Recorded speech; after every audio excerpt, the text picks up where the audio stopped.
But before we roof the building, let's also maybe put the column first before we roof the building.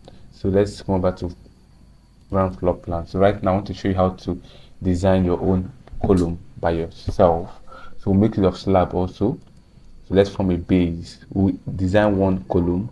Once we are done with that one, then we can now multiply to the other side of 900 by 900. Enter. So I've done a base for my column.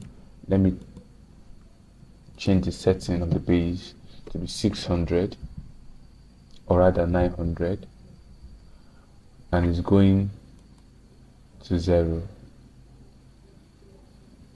Yes, it's going to 0, and I can change the material to be brick red or true, and I'll click OK. So let me see what I've done.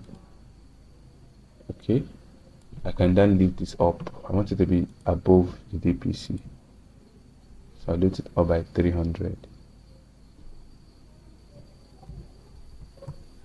Yeah, so this is the base I've done for this column. Then I can come again to my ground floor plan, just Ctrl Shift D, duplicate a copy of this, place it back, minimize it, which is offset all edges to maybe around 100 or 150. Offset all edges. If it's too much, I can increase it also by 25.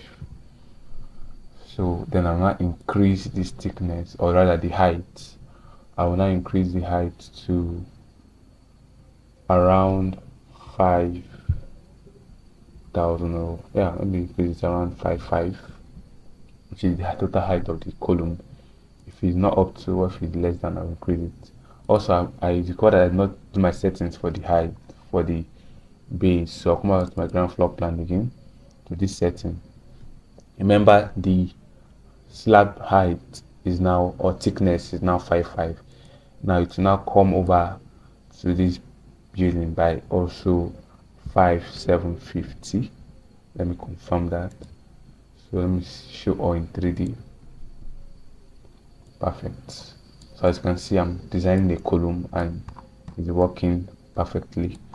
So this has formed a base, while this has formed the pillar. So let me kind of change the material to make it more distinct and fine. Let me make it to be maybe a white color, or any color that maybe suits it very well. Let me make it to be white color.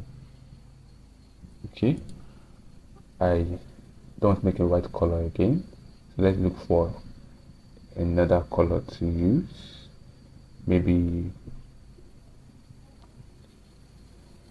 let me still use a brick material. Maybe now use a brick brown. Let me see. Okay, so I've used a brick brown. Remember, whenever you go to your rendering software, you can also change it to whatever suits you.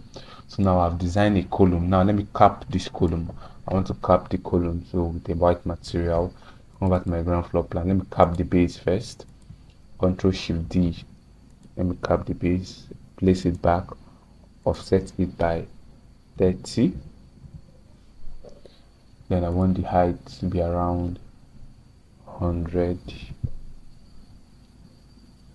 Yeah, okay. And I can adjust it to my elevation. So I also want the material. Of my cap to be white. So I'll change this material to be white. So I think we have white around here. So we have stone marble, also white. So I've done this as a cap. So let me increase it up a bit. Okay, I can then Ctrl Shift D. Okay, I've done the other one. So let me offset the edge of this one again more.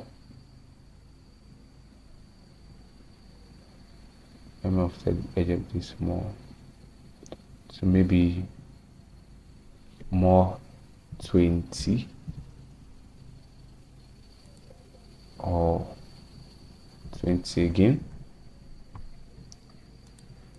So I have done a capping for this pillar. Hope you are seeing that it's nice. So this is how you can design your pillar by yourself.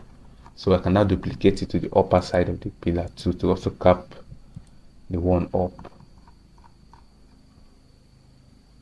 can also cap this too.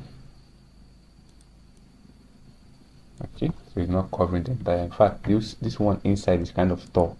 I can reduce the height by stretching height. I can reduce the height of the pillar. So as you can see, I've successfully designed a column and it looks very, very nice. So you can try out. You can even design and make it more beautiful than this. So once I'm done with this, I can now duplicate it to the next column. Highlight everything, duplicate, Ctrl Shift D, get it here and place. So let's see what I've done. So you can see that it's very, very nice.